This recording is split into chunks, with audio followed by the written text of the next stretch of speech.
नमस्कार, जन टीवी देख रहे हैं आप। मैं श्वेता शर्मा आपके साथ। खबरों की शुरुआत से पहले एक नजर डालेंगे अभी की हेडलाइंस पर।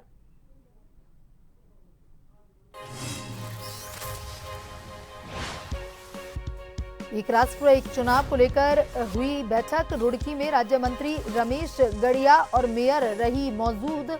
कहा, स्थिरता और पारदर्शिता की दिशा में यह बड़ा कदम।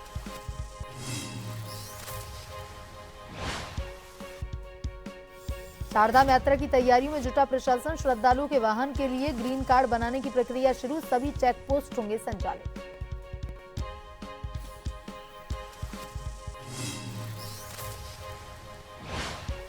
गर्मी बढ़ने के साथ लोहाघाट नगर में गहराने लगे पेयजल समस्या। आमजन को हो रही परेशानी। संघर्ष समिति ने की समाधान की मांग। अनिश्चितकालीन धरना प्रदर्शन की चेतावनी।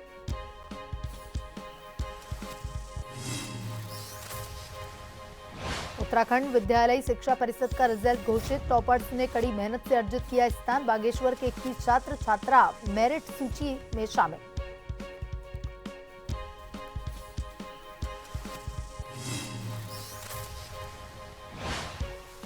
उत्तराखंड में बारिश और ओलावृष्टि का अलर्ट। 60 से 70 किलोमीटर प्रति घंटे की रफ्तार से हवाएं चलने की चेतावनी। 21 अप्रैल से होगा मौसम साफ।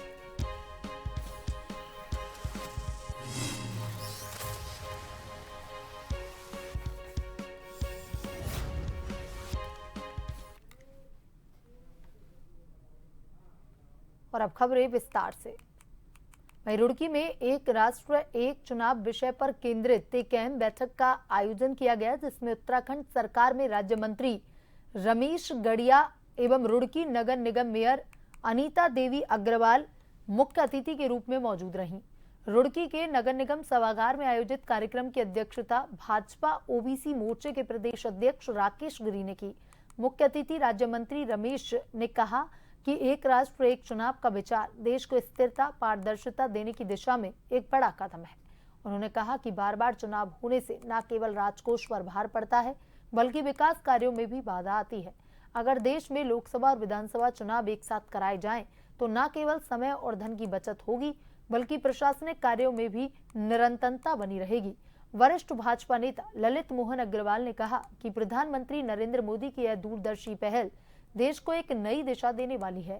उन्होंने बताया कि भाजपा कार्यकर्ता आम जनता के बीच जाकर इस विषय पर जन जागरूकता अभियान चलाएंगे। ये कोई बड़े कार्यक्रम करने का कोई अभियान नहीं है। भारतीय जनता पार्टी आज हजारों की संख्या में कार्यक्रम कर सकती है। हमारे है कि हम जिन तक पहुंचना चाहते हैं वो लोग आने चाहिए। तो वो अच्छी संख्या में यहाँ थी, पूरा हॉल भरा हुआ था और कहीं ना कहीं वो समाज के प्रबुद्ध जन थे। उन्होंने विषय को अच्छी तरह से समझाया और उसका समर्थन भी मिला हम सब लोगों को। एक राष्ट्र एक चुनाव देश की सबसे बड़ी आवश्यकता है, क्योंकि हम सब इससे प्रभावित होते हैं। आज इलेक्शन हुआ, फिर 2 महीने बाद एक इससे तो छुट्टी मिली नहीं, फिर 2 महीने बाद दूसरा इलेक्शन चालू हो गया, फिर 6 महीने बाद दूसरा इलेक्शन आ गया। एक आचार संहिता खत्म नहीं होती है और फिर दूसरी आचार संहिता चालू हो जाती है। उत्तराखंड के पुलिस महानिदेशक दीपम सेठ ने बॉर्डर पर तैनात सेना के जवान, भूतपूर्व सैनिक, अर्धसैनिक बलों के जवानों और पुलिस पेंशनर्स के कल्याण के लिए नोडल अधिकारी नियुक्त करने के निर्देश दिए, ताकि इन सभी की कोई समस्या हो तो उसका पुलिस के स्तर से हल किया जा सके। यह नोडल अफसर मुख्यालय को भी इनके बारे में अवगत करवाएगा। डीजीपी ने पेंशन से संबंधित समस्या, चिकित्सा सहायता, परामर्श सेवा एवं वेलफेयर गतिविधियों को समयबद्ध ढंग से संचालित करने के निर्देश दिए।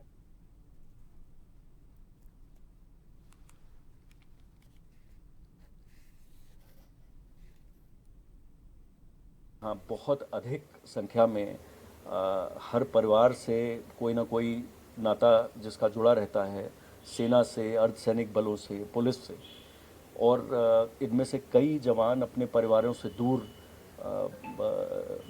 बॉर्डर पर, सीमा पर सुरक्षा में अपना ड्यूटी करते हैं और इसलिए हमारा ये दायित्व बनता है कि इनके जो घर परिवार हैं उनसे रिलेटेड जो कोई समस्याएं हैं उनका त्वरित निराकरण हो। तो इसलिए ये निर्णय लिया गया कि प्रत्येक जनपद में और मुख्यालय स्तर पर एक नोडल अधिकारी जो कि इनके निराकरण के बारे में लगातार मॉनिटर भी करे और उसके बारे में जो भी कार्रवाई हुई है वो उन सैनिकों तक पहुंचे, जिससे कि वो आश्वस्त हों कि उनके द्वारा जो भी समस्या उठाई गई थी उसका कुछ हल निकाल लिया गया।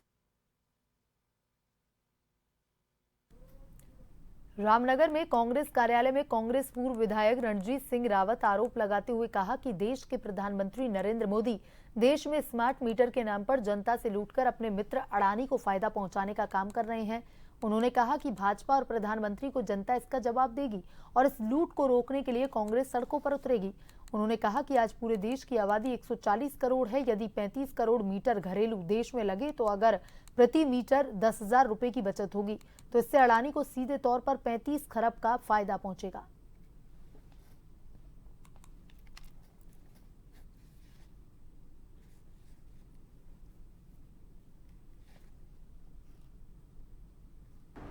देश के प्रधानमंत्री मोदी अपने मित्र अडानी को फ़ायदा पहुंचाने के लिए स्मार्ट मीटर को लगवा रहे हैं।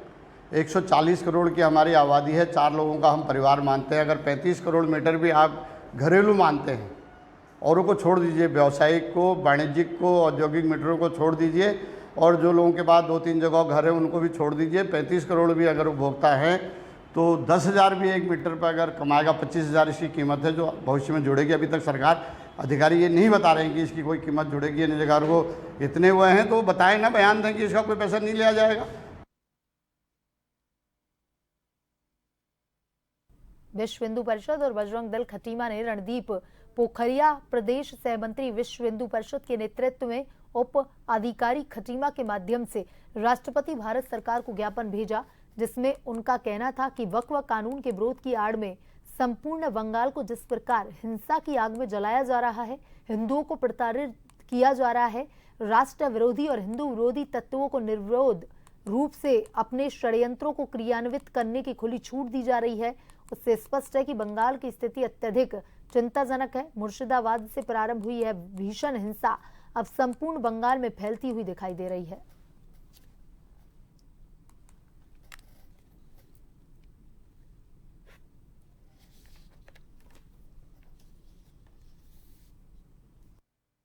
बंगाल के अंदर जो सुनियोजित रूप से हिंदुओं पर अत्याचार हो रहा है उसके खिलाफ आज देशव्यापी आंदोलन या ज्ञापन का महामहिम राष्ट्रपति के माध्यम से पूरे देश में देने का आज ये संकल्प विश्व हिंदू परिषद का बजरंग दल के कार्यकर्ताओं के नेतृत्व में आज ये ज्ञापन एसडी महोदय को दिया के द्वारा महामहिम राष्ट्रपति को दिया गया है। हमने आज महामहिम राष्ट्रपति महोदय से 4 मांग की हैं। नंबर 1, बंगाल के अंदर अविलंब राष्ट्रपति शासन लगाया जाए।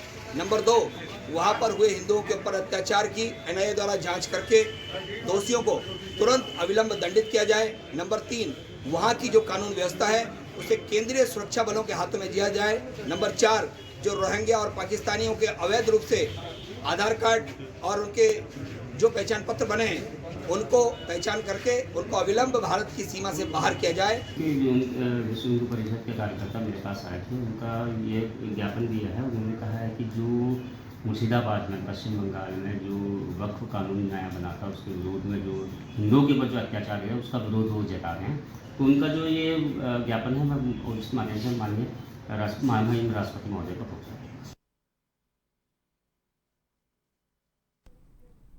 उत्तराखंड में सरकार ने बिजली के स्मार्ट मीटर लगाए जाने का ठेका एक निजी कार्यदायी संस्था को दिया। बताया जाता है कि इस कंपनी ने पूरे देश में ही यह स्मार्ट मीटर लगाने का कार्य किया जा रहा है, लेकिन उत्तराखंड के कई इलाकों में लगातार इन स्मार्ट मीटरों का विरोध तेज होता जा रहा है। कुछ समय पूर्व किच्छा के विधायक तिलकराज बेहड़ ने भी अपनी विधानसभा में इसका विरोध कर कई मीटरों को तोड़ने की कार्रवाई कर अपना विरोध जताया। तो वहीं रामनगर में भी पिछले कई दिनों से कंपनी द्वारा कुछ क्षेत्रों में यह मीटर लगाने की कार्रवाई की जा रही है, जिसका स्थानीय लोगों के साथ ही कांग्रेस के वरिष्ठ नेता और पूर्व विधायक रणजीत सिंह रावत और उनके समर्थक लगातार विरोध कर रहे हैं।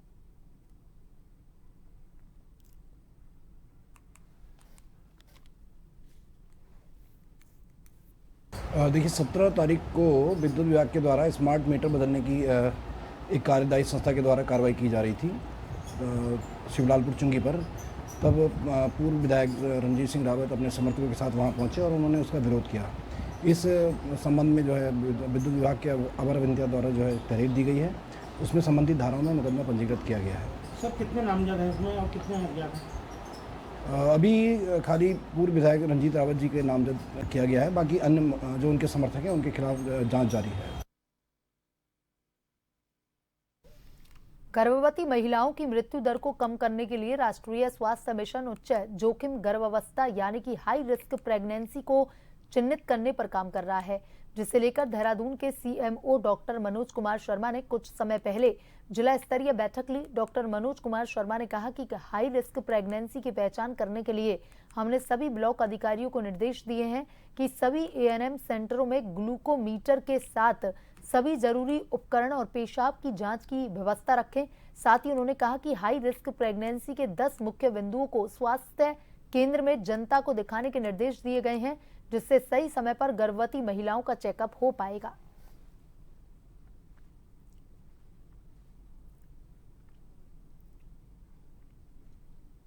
देखिए मैटरनल मोर्टेलिटी को अगर हम कम करना है तो हाई रिस्क प्रेगनेंसी उनको आइडेंटिफाई करना एक बहुत बड़ा अहम उसमें पड़ाव है। तो कैसे हम समय से हाई रिस्क जो प्रेगनेंसी है उसको आइडेंटिफाई करें, उसके लिए हमने कहा कि जो एएनएम सेंटर है उस पर बीपी इंस्ट्रूमेंट होना चाहिए, सभी जगह वेइंग मशीन होनी चाहिए, उनका ग्लूकोमीटर होना चाहिए, चेक हीमोग्लोबिन भी सबको प्रोवाइड किए गए हैं। साथ में यूरिन की जांच करने का जो एल्बुमिन जांच करते हैं वो सब चीज़ें वहाँ पे होनी चाहिए। और जो 10 जो पॉइंट हैं जिसमें हम हाई रिस्क प्रेगनेंसी को डिफाइन करते हैं, 10 जो बिंदु हैं वो भी सबके यहाँ पे डिस्प्ले होने चाहिए, ताकि कई बार होता है कि आदमी मेमोरी में चीज़ें नहीं रहती है, तो वो डिस्प्ले रहेंगी तो लगातार उनको याद रहेंगी चीज़ें। तो जब हाई रिस्क प्रेगनेंसी को हम आइडेंटिफाई कर लेंगे तो उनको जो है जो हमारे डॉक्टर की कंसल्टेशन वो भी मिलेगी प्रॉपर तरीके से। उनके चेकअप भी हम जो हाई रिस्क होते हैं पूरे एनसीपी में 6 चेकअप का प्रोविजन है, वो भी हम उनको प्रोवाइड कराएंगे। चारधाम यात्रा शुरू होने में चंद दिन ही शेष बचे हैं, जिसको लेकर चारधाम यात्रा पर जाने वाले श्रद्धालुओं के वाहनों के लिए ग्रीन कार्ड बनाने की प्रक्रिया शुरू हो गई है। वहीं देहरादून आरटीओ प्रवर्तन डॉक्टर अनीता चमोला ने जानकारी देते हुए बताया कि हमारी सभी कार्यालय में ग्रीन कार्ड जारी किए जाते हैं। ग्रीन कार्ड से संबंधित यात्रियों को जो भी सुविधा देनी होती है वह सभी कार्यों में शुरू कर दी गई है। वहीं उन्होंने कहा कि आगामी सप्ताह में जितने भी चेक पोस्ट हैं यात्रा के दौरान वह सब संचालित हो जाएंगे। उन्होंने कहा कि अगर किसी रूट पर प्रवर्तन दल की भी जरूरत पड़ेगी तो उनकी भी तैनाती कर दी जाएगी। उसके लिए एक योजना बनाई जा रही है कि चारधाम यात्रा की दृष्टिगत कहां पर किन किन मार्गों पर विशेष ध्यान देने की जरूरत है, इसकी हमारी ओर से तैयारी की जा रही है।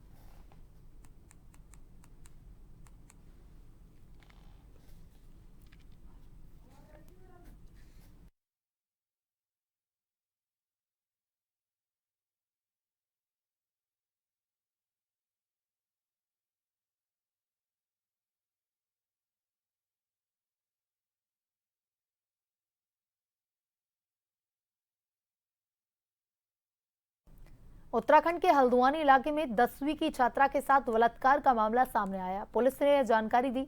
अधिकारी ने बताया कि मुख्य आरोपी को गिरफ्तार कर लिया गया है। पुलिस मामले की जांच कर रही है।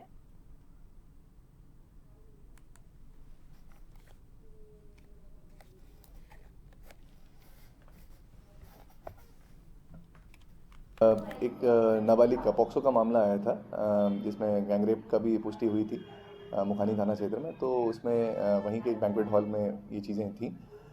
इसमें एक अभियुक्त की अरेस्टिंग हो चुकी है, 2 अभी हमारी रेंज में जल्दी आ जाएंगे, उनको भी अरेस्टिंग कर ली जाएगी। और इसके साथ साथ आगे की जो भी जांच है, जो विवेचना है, वो सारा विश्लेषण हो रहा है। जैसे तथ्य आएंगे उसके अनुसार कार्रवाई। जिलाधिकारी चंपावत नवनीत पांडे ने चंपावत जिले के खेती खान में विवाह समारोह में सहभागिता करते हुए वहां उपस्थित समस्त ग्रामवासी अतिथियों को संबोधित किया। इस अवसर पर जिलाधिकारी ने कार्तिक ने विवाह की हार्दिक शुभकामनाएं प्रेषित की। कार्यक्रम के दौरान जिलाधिकारी ने समान नागरिक संहिता अंतर्गत चल रहे नागरिक पंजीकरण अभियान की जानकारी साझा की। लोगों ने इस महत्वपूर्ण प्रक्रिया में भाग लेने का आग्रह किया। उन्होंने ग्रामवासियों को पंजीकरण की अनिवार्यता, प्रक्रिया की सरलता और इसके दीर्घकालिक लाभों की विस्तृत जानकारी प्रदान की। हरिद्वार के औद्योगिक क्षेत्र में एक टेंट हाउस में आग लग गई। सूचना पर दमकल की गाड़ियां मौके पर पहुंची, मशक्कत कर आग पर काबू पाया।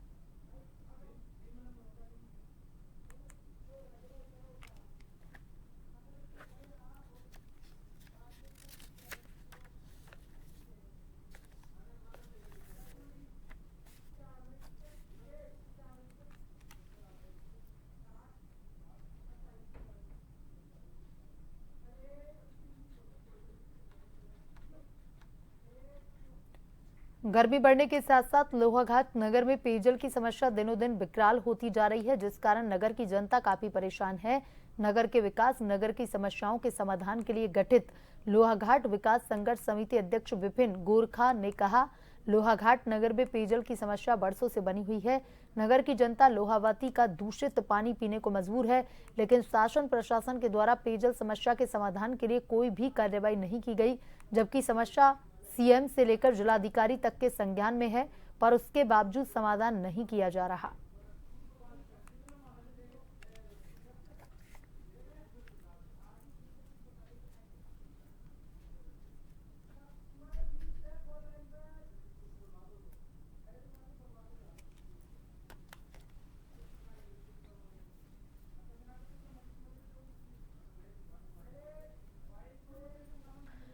और इसी खबर पर ज्यादा जानकारी के साथ हमारे संवाददाता लक्ष्मण फोन लाइन पर जुड़ चुके हैं। लक्ष्मण, लगातार गर्मी का मौसम शुरू हो चुका है और भीषण गर्मी का दौर ये दिखाई दे रहा है। क्या कुछ इसमें पेयजल की समस्या बनी हुई है? लोगों ने कई बार इसके लिए आवाज भी उठाई है, लेकिन अभी तक समाधान जो है वो नहीं हो पा रहा है। इसका क्या कुछ कारण है, क्यों समाधान नहीं हो पा रहा है? जी श्वेता, मैं बताना चाहूंगा, जो लोहाघाट नगर है तो वहाँ बरसों से जो है पेयजल समस्या जो बनी है, और जो है जो लोहाघाट नगर वासी है जो लोहावती का दूषित पेयजल पीने को मजबूर है। और बरसों से लोहाघाट वासियों की एक ही मांग है कि उनकी पेयजल समस्या के समाधान के लिए सरयू लिफ्ट पेयजल योजना निर्माण का कार्य किया जाए, जिसके लिए मुख्यमंत्री धामी के द्वारा अपने लोहाघाट दौरे के दौरान घोषणा भी की गई थी। तो जो लोहाघाट विकास संघर्ष समिति है तो उनका कहना है कि सरयू पेयजल योजना को जल्द से जल्द धरातल पर उतारा जाए और लोगों को पेयजल समस्या से निजात दिलाया जाए। उसी सरयू लिफ्ट पेयजल योजना में कार्य शुरू करवाने के लिए 1 मई से संघर्ष समिति ने एसडीएम कार्यालय लोहाघाट में जो है आंदोलन करने का जो है ऐलान किया है। जी श्वेता, तमाम जानकारी के लिए धन्यवाद।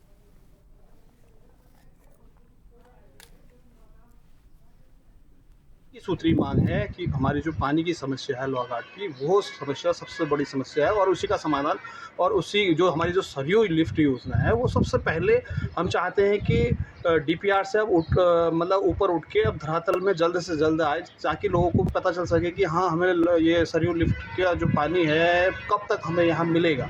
हमारी यही सोच है कि अधिक जल्द से जल्द अगर ये धरातल में आती है राहत मिलेगी। अगर कोई बात है 5-6 साल लग जाएंगे, 7-8 साल लग जाएंगे तो फिर क्या फ़ायदा होगा? तब तक तो लोहाघाट के लोगों को पानी के लिए परेशान होना ही पड़ेगा। इसलिए हमारी एक ही मांग है, एक ही सूत्री मांग है कि जो भी हमारी जो सरयू लिफ्ट योजना है जल्द से जल्द धरातल में आए। वहीं उत्तराखंड विद्यालय शिक्षा परिषद का रिजल्ट घोषित हो गया है। हाई स्कूल में उत्तराखंड टॉपरों की सूची में बागेश्वर जिले में संचालित विद्या भारती के विद्यालय विवेकानंद विद्या मंदिर इंटर कॉलेज के छात्र कमल सिंह चौहान टॉपर बने हैं। हाई स्कूल में टॉपर कमल सिंह चौहान दुगनाकुरी क्षेत्र अंतर्गत आने वाले रीवा के रहने वाले हैं। कमल सिंह चौहान ने प्रतिदिन 7 से 8 घंटे पढ़ाई की, उत्तराखंड में टॉप किया। विद्या भारती द्वारा संचालित विवेकानंद विद्या मंदिर बागेश्वर के 21 छात्राओं ने उत्तराखंड की मेरिट सूची में स्थान बनाकर के कीर्तिमान स्थापित किया।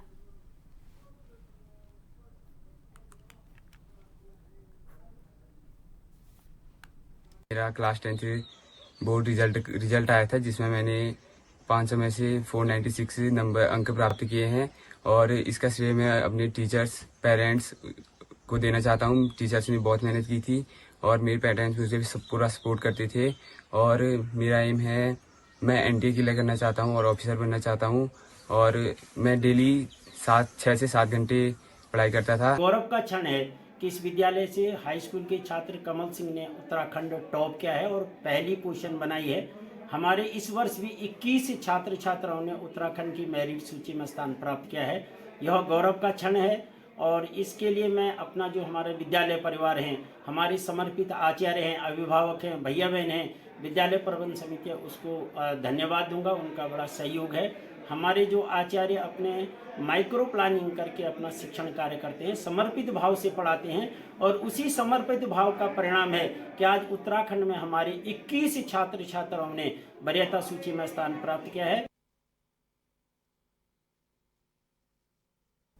बुलेटिन में अभी तक के लिए इतना ही। बने रहिए जन टीवी के साथ। नमस्कार।